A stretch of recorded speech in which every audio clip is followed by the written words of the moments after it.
இந்த பூமியில வாழ்றதுங்கிறது மறுமையோட பார்வையில 12 மணி நேரங்களுக்கு சமம்.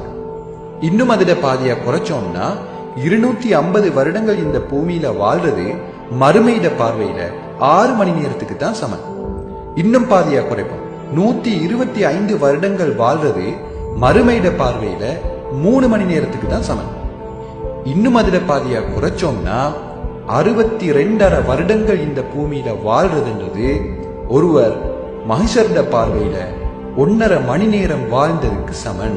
அப்போ இங்க நாம 60-70 வருஷங்கள் வாழ்றதுங்கிறது அல்லாஹ்ட பார்வையில வெறும் 1.5 மணி நேரம் தான், அதாவது 90 நிமிஷங்கள்.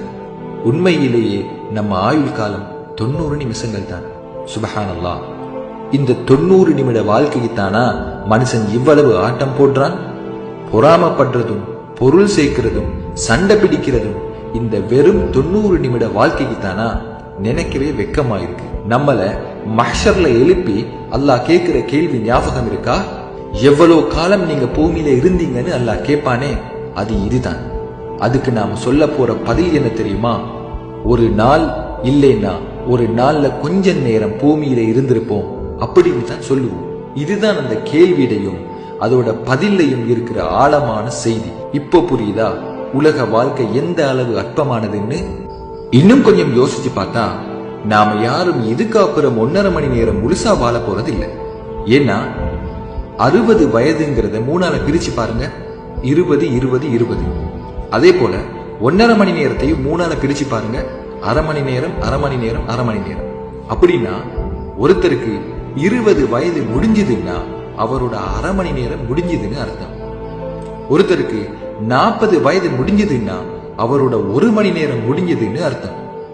இந்த வீடியோவை பார்த்துக்கிட்டு இருக்கிற உங்கள அதிகமானவங்களுக்கு உங்க ஆயுள்ல அரை மணி நேரமோ 1 மணி நேரமோ முடிஞ்சுதான் இருக்கும். பாத்தீங்களா, இந்த உலக வாழ்க்கைங்கிறது ரொம்ப சின்ன காலம்தான். நிஜமான மரணமே இல்லாத வாழ்க்கை இருக்கிறது மௌத்துக்கு அப்புறம் தான்.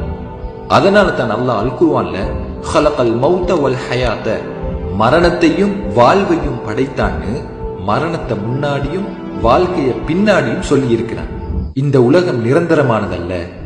இதனால தான் நபி ஸல்லல்லாஹு அலைஹி வஸல்லம் அவங்க இப்படி சொன்னாங்க, இந்த உலகில் நீ ஒரு அந்நியனை போன்றோ அல்லது ஒரு வழிப்போக்கனை போன்றோ வாழ்ந்துவிடு. ஸலாம்.